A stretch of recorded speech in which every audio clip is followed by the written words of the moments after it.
Bonjour à toutes et à tous, bienvenue sur KTV, Kwezi FM, le 106.9 pour un temps de parole, en direct à la radio et à la télévision. Nathalie Costantini, Madame le vice-recteur, est avec nous sur ce plateau. Bonjour. Bonjour. Merci d'avoir accepté notre invitation. Une situation un peu compliquée pour nos gamins, pour les parents, pour les enseignants, pour le vice-rectorat également, pour vous également. Comment vous percevez la situation depuis le vice-rectorat? C'est dramatique. C'est une situation qui est dramatique, c'est une situation dont on ne voit pas vraiment le bout, et c'est une situation qui, malgré vraiment l'engagement énorme de tous les personnels, ne pourra pas tenir plus longtemps. Alors, on a entendu hier sur ce plateau Ravza qui expliquait, qui conseillait, alors ça nous a un petit peu choqué, qui conseillait les parents de garder les enfants avec eux, de ne pas les envoyer à l'école. J'imagine que ça a dû vous faire bondir, hein, ça. Écoutez, moi je répète, nous faisons tout pour que les enfants sur ce territoire puissent avoir un avenir. Nous avons construit, par exemple, une carte des formations qui permet aux enfants du territoire de pouvoir penser des métiers qui n'existaient pas avant, qui seraient des métiers qui permettraient au territoire d'évoluer, de se structurer avec des cadres intermédiaires. Il est évident que si les enfants à l'école primaire ne vont pas à l'école, si les enfants ne savent pas lire et écrire, ce que nous aurons fait ne servira à rien. Mais en même temps, je suis bien persuadée que les parents mahorais, et quand je dis les parents mahorais, c'est les parents qui sont sur le territoire de Mayotte, ont à cœur d'emmener leurs enfants à l'école et de ne pas considérer cet appel comme l'appel qui réglera la situation sur le territoire. Elle explique, hein, elle l'expliquait clairement à l'antenne, elle dit il y a danger pour les gamins, puisqu'elle estime que aux abords des établissements scolaires, il y a danger pour leurs enfants. Donc elle dit il est préférable d'abord de régler le problème d'insécurité aux abords et dans les établissements scolaires, et après on pourra envoyer en toute sécurité les gamins à l'école. Écoutez, cette dame a peut-être des enfants, donc elle est la seule responsable de ses enfants. Pour autant, il me semble que nous ne serons pas les responsables d'une génération sacrifiée. Si cette dame ne veut pas que ses enfants aillent à l'école, alors c'est de sa responsabilité. Mais je pense qu'il est important de dire à l'ensemble des parents que je ne vois pas qui peut être contre une réflexion d'ensemble sur l'insécurité et sur de meilleures conditions pour qu'aux abords des établissements, il n'y ait pas de problème. En même temps, ce qui se passe actuellement sur l'île n'est pas de nature non plus à faire que les enfants se retrouvent dans les établissements scolaires sereinement, parce qu'ils entendent un certain nombre de propos, ils voient un certain nombre de choses, et que les enfants sont très perméables à toutes ces informations, à toutes ces images.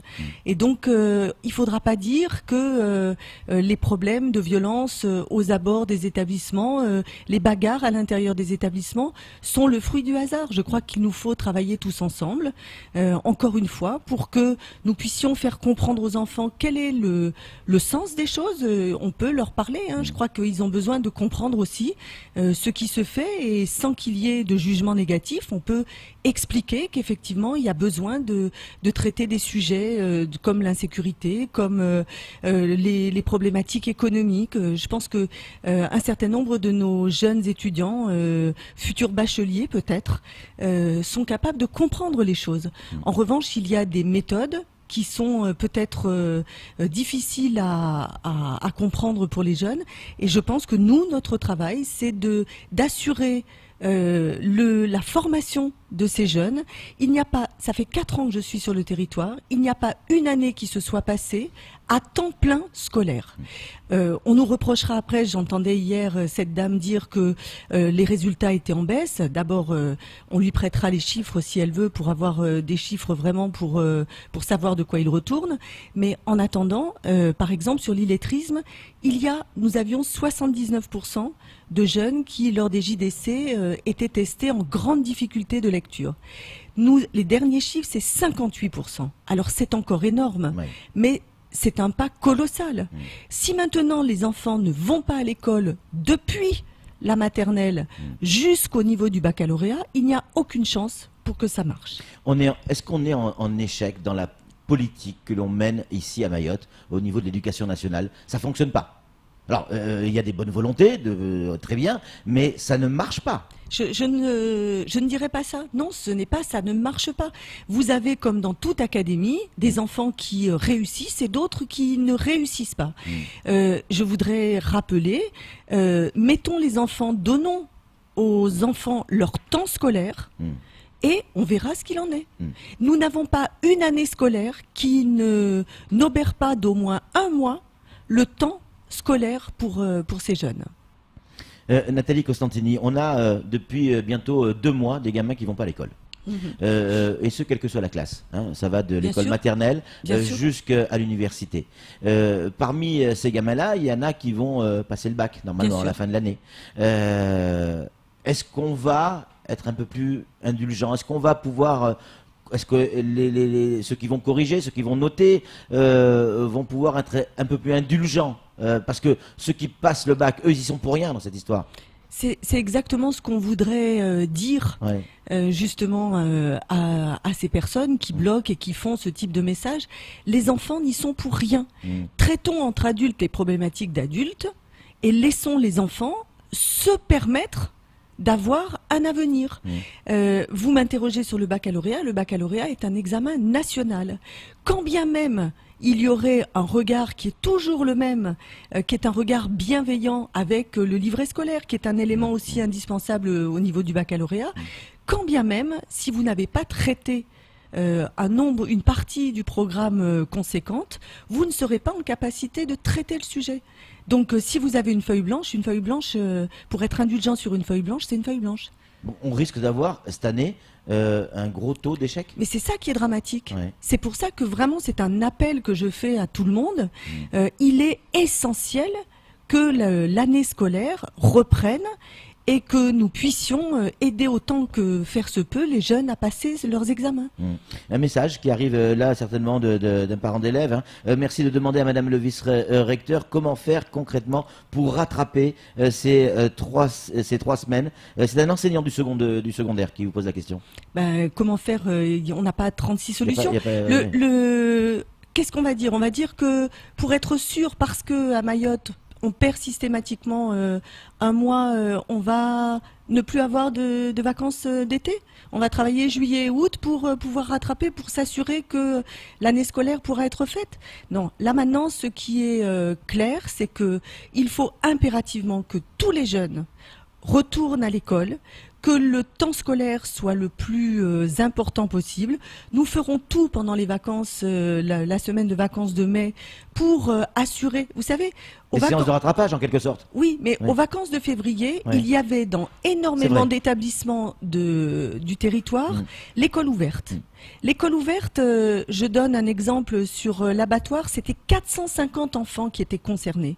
C'était 250 enfants de 6e, c'était 200 enfants de CM2 qui travaillaient ensemble, qui du coup, avec des enseignants qui avaient accepté de prendre leur temps de vacances pour travailler avec ces enfants-là. Ça n'a pas pu se faire. Toutes les mesures qui sont mises en place sont mises à mal parce qu'il y a des problématiques d'adultes qui viennent sur ce temps scolaire et qui, du coup, rendent les enfants victimes. On ne pourra pas leur dire qu'ils n'ont pas un bon niveau. Quand on entend dire que les élèves sont nuls, que les élèves ne savent pas lire, ne savent pas écrire, c'est à nous de leur apprendre. C'est à nous de leur donner ce temps.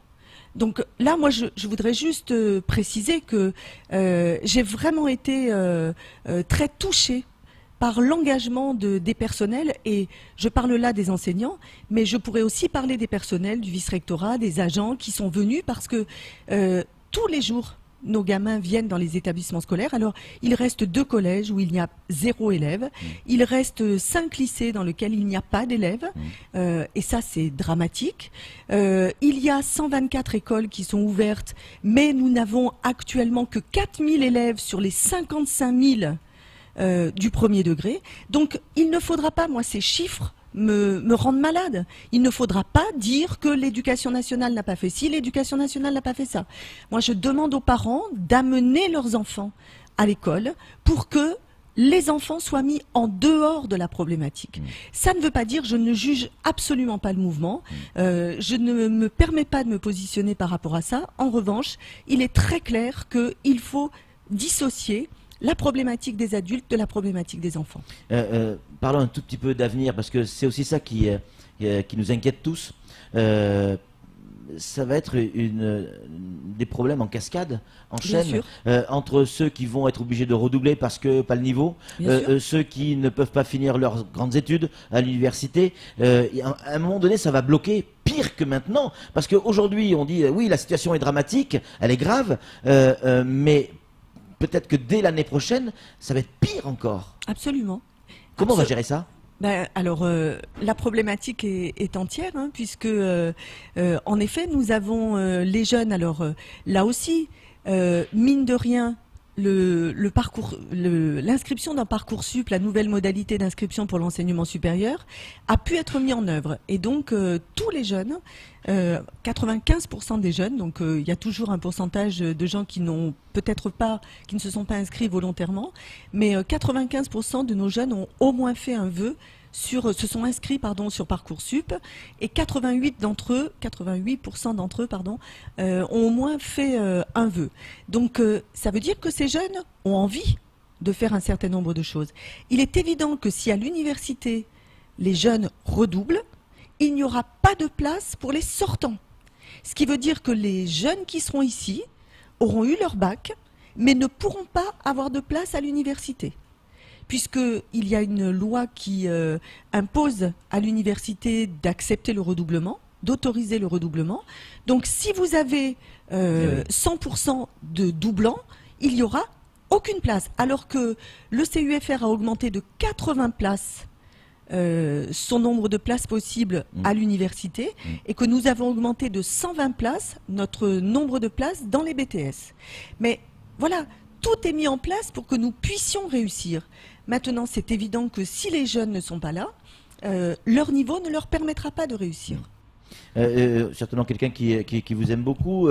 Pourquoi l'éducation nationale n'arrive pas à se remettre en question? On nous explique clairement dans ces SMS, plus ou moins bien dit, que c'est jamais de la faute de l'éducation nationale. C'est toujours la faute des autres. Écoutez, si, moi c'est ce que je suis en train de dire. On pourra nous accuser de ne pas réussir quand on aura eu la capacité de prendre en charge des enfants du début jusqu'à la fin et d'être capable de les amener sur un parcours scolaire complet. Après, écoutez, on n'a pas cette prétention-là. Il n'y a que les gens qui ne font rien qui ne se trompent jamais. Donc oui, bien évidemment qu'on ne fait pas tout bien, mais en même temps, c'est trop facile de dire systématiquement que c'est l'éducation nationale. Regardons-nous tous et acceptons aussi tous de dire justement que chacun a pu ne pas faire ce qu'il fallait.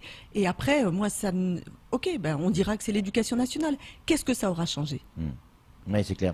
Nathalie Costantini, est-ce que, avec le recul, c'est un secret de polichinelle, vous l'avez plus ou moins annoncé la dernière fois sur ce plateau, vous allez partir sous peu, quitter Mayotte, vous allez être remplacé. Ça fait 4 ans que vous êtes là, c'est déjà un record. Comment est-ce qu'on peut y arriver à Mayotte, vu la situation, vu le contexte? Et c'est pas que le contexte que sur cette année, on le voit depuis plusieurs années, au moins depuis 2011. On sent les choses se dégrader un peu, même si tout le monde fait des efforts, même si on peut faire parler les chiffres en disant qu'il y a des progrès, etc. Mais est-ce que dans l'état actuel des choses, est-ce qu'on peut encore y arriver? Est-ce qu'on peut encore sauver la situation? En tout cas, il est évident que qui que ce soit qui me remplace, si la personne est toute seule, elle ne pourra pas y arriver. L'éducation, c'est quelque chose de très complexe. D'abord, l'éducation ne se fait pas qu'à l'école. Elle se fait à l'école, elle se fait à l'extérieur de l'école, elle se fait avec les parents, elle se fait avec les adultes, globalement. Donc, ça, c'est la première chose. La deuxième chose, c'est que on est en train de travailler sur des constructions scolaires. On n'a pas à rougir des établissements scolaires qui sont faits au niveau du second degré, qui sont construits. Il y a dans les établissements, le ministère nous a accompagnés et nous a payé 100% de tout le matériel, les tablettes numériques qui ont été mis dans les établissements. Il y a plus de 300 tablettes qui sont arrivées dans chacun des collèges. Il y a des personnels, et quoi qu'on en dise, quand bien même ils seraient contractuels, qui sont de plus en plus qualifiés, qui viennent parce que les contractuels viennent avec minimum un niveau licence. Ils ont un temps de formation qui est conséquent, et donc on a de plus en plus de gens qui viennent pour essayer d'accompagner. Toutes les conditions sont réunies pour qu'on puisse réussir. Maintenant, les enfants ne sont pas des robots. Les enfants sont malléables, ils entendent des choses, ils voient des choses, et donc là aussi, ils se construisent en tenant compte de ces éléments, de cette ambiance dans laquelle ils vivent. Ça, c'est aussi quelque chose de très important. Ces futurs adultes vont vivre avec ce qu'ils ont vécu aujourd'hui, c'est ça? En clair, ça va laisser des traces? Bien sûr. C'est une forme de traumatisme? Mais bien sûr. En tout cas, toute notre vie laisse des traces. Et chez un enfant, les traces sont imprégnées. C'est quelque chose de très fort. Quand vous avez des enfants qui vivent des situations dramatiques, quand vous avez des enfants qui vivent la peur, ils sont eux-mêmes en situation de stress. Et quand on est en situation de stress, on peut provoquer, avoir un comportement violent. Donc tout ça, bien sûr, est très très compliqué. Alors, est-ce qu'on y arrivera? En tout cas, moi, si je suis restée si longtemps, c'est parce que j'y croyais, c'est parce que j'avais envie jusqu'au dernier jour de faire. J'y croyais. Ça veut dire qu'on n'y croit plus? Non, c'est que je crois qu'il me reste, je sais pas, un mois et demi. Donc voilà, je me projette plutôt sur autre chose. Mais en tout cas, je trouve que je partirai avec beaucoup de tristesse, avec beaucoup de belles images, avec des enfants et des personnels. Moi, j'ai vu des gens évoluer, j'ai vu des personnels qui étaient tout à fait hermétiques à un certain nombre de choses et qui ensuite sont venus nous voir en nous disant on n'y croyait pas, et en fait c'est vrai que ça s'améliore. De toute manière, vous savez, les évolutions, les transformations provoquent forcément des déséquilibres. Et ce sont des déséquilibres, il y a des périodes de déséquilibre pour se reconstruire. Je crois qu'il faut croire à ça, il faut croire à ces rythmes, et il faut, sans faire de jeu de mots, il faut croire à ces rythmes, et il faut justement être solidaire pour que ces moments de déséquilibre soient passés avec le moins de perturbations possibles pour les enfants. On a encore plein de messages qui arrivent, notamment on veut bien amener les enfants, mais si on amène les enfants à l'école alors que les instituts sont bloqués sur les barrages, comment ça va se passer? Écoutez, jusqu'à présent on s'est débrouillé. Ouais. Pour l'instant, nous avons plus de 1900 personnels du premier degré qui sont présents, et nous avons que 4000 élèves. Donc je pense qu'on peut amener les enfants. C'est encore jouable. Pierre Luciana, il arrive avec la délégation interministérielle amenée par Dominique Saurin sous instruction du ministre des Outre-mer, qui elle-même a les instructions du Premier ministre et qui lui-même a les instructions du Président de la République. C'est qui Pierre Luciana? On nous dit il est inspecteur général à l'inspection générale de l'éducation nationale et de la recherche. Qu'est-ce qu'il va venir faire? Vous le savez? Alors pour l'instant, je n'ai eu qu'un contact avec lui par mail, puisqu'ils sont en train de se préparer pour venir. Je pense qu'il va prendre la mesure de la situation et mettre en évidence des propositions que nous avions faites et qui seraient de nature à pouvoir être réalisées peut-être plus rapidement que ça n'aurait été si nous n'étions pas dans une situation de crise. C'est quoi? C'est de la communication, cette opération, cette délégation interministérielle, où derrière il va y avoir de véritables actions? Écoutez, j'imagine que vous allez dire qu'il va y avoir des actions. Oui, je pense pas qu'on soit dans un moment de communication. Je crois que la ministre a été très claire. Elle a pris la pleine mesure des choses. Moi, je l'ai entendu dire que la République était à Mayotte, et je crois que pour l'instant, elle a montré que ce qu'elle avait dit, même si il y a eu des propos très durs à son encontre. Je pense que cette dame montre à quel point elle a été, elle a des convictions et elle met en œuvre ses convictions, et elle montre aux gens que les choses ne se font pas d'un claquement de doigts, mais que en attendant, quand elle dit les choses, elle les fait. Alors un mois pour tout changer. Non, je pense que c'est un mois pour. D'abord, il y a déjà des choses qui ont été faites, et c'est un mois de réunion alors. Non, c'est un mois pour prioriser un certain nombre de choses et pour du coup dire voilà. nous pensons que c'est telle et telle chose, enfin j'imagine, ils en parleront sûrement mieux que moi, mais un mois pour avancer sur tel et tel sujet et dire, parce que je crois que c'est aussi ça qui est important, il faut fixer des objectifs, mais il faut aussi donner un échéancier. C'est-à-dire que si on dit ce qui est prioritaire, prenons par exemple, je n'ai pas peur d'aborder ce sujet, puisque le président de la République s'est exprimé sur la scolarisation dès les 3 ans. Actuellement à Mayotte, il y a 63% d'enfants de 3 ans qui sont scolarisés. Et nous n'avons que 78% des enfants qui font 3 années de préélémentaire. C'est-à-dire qu'ils font la petite section, la moyenne section et la grande section. Donc, à mon avis, ça c'est une priorité. Si nous mettons en place cette priorité, forcément ça veut dire qu'il faut construire un certain nombre de salles de classe, spécifiquement pour pouvoir accepter ces enfants de 3 ans. À partir de là, quelle échéance? Comment on fait pour construire, je ne sais pas, s'il faut pour scolariser la totalité de ces enfants 30 salles de classe, alors combien de temps nous faut-il pour construire ces 30 salles de classe? Je pense que c'est ce type de travail qui va être fait. Merci beaucoup Nathalie Costantini, une nouvelle fois d'être venue sur ce plateau et d'avoir répondu à nos questions dans ce contexte plutôt compliqué. C'est tout pour ce temps de parole. Tout de suite, la suite de nos programmes.